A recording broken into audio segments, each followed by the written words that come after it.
Tu manques de souffle juste quand le combat devient difficile? Ce n'est pas ton manque de cardio, c'est ton manque d'intelligence émotionnelle. Tu brûles du carburant inutilement à cause d'une erreur stupide que commettent même les vétérans.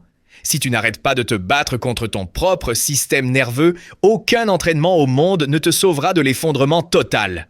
Le grand secret des combattants qui semblent avoir un réservoir d'oxygène infini n'est pas qu'ils courent des marathons tous les jours, mais qu'ils ont appris à maîtriser l'erreur la plus commune en combat, la tension réactive.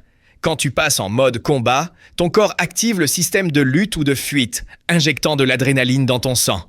Si tu ne sais pas canaliser cela, tes muscles vont se tendre comme des cordes de piano. Être tendu quand tu ne frappes pas ou ne te défends pas, c'est comme laisser le moteur d'une voiture tourner à plein régime alors que tu es au point mort. Tu vas brûler tous les sens sans avancer d'un seul mètre. La fatigue dans un combat est à 80% mentale. Chaque fois que tu serres les dents, que tu hausses les épaules vers les oreilles ou que tu serres les poings avec force tout en gardant la distance, tu gaspilles de l'énergie dont tu auras besoin dans la dernière reprise. Un combattant d'élite est comme un fouet. Il est complètement détendu jusqu'à la microseconde de l'impact. Une autre erreur fatale est la gestion de l'intensité. Beaucoup de combattants confondent agressivité et efficacité et lancent chaque combinaison à 100% de leur puissance.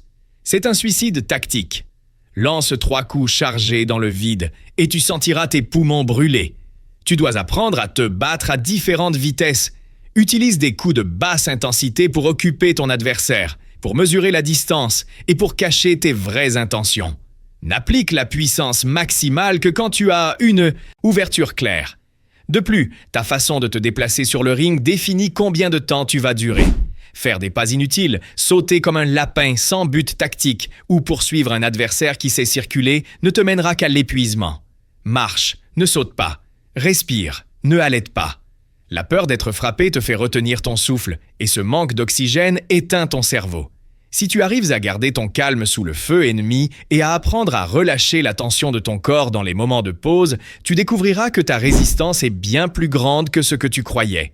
Le combat n'est pas gagné par celui qui frappe le plus, mais par celui qui gère le mieux son feu intérieur.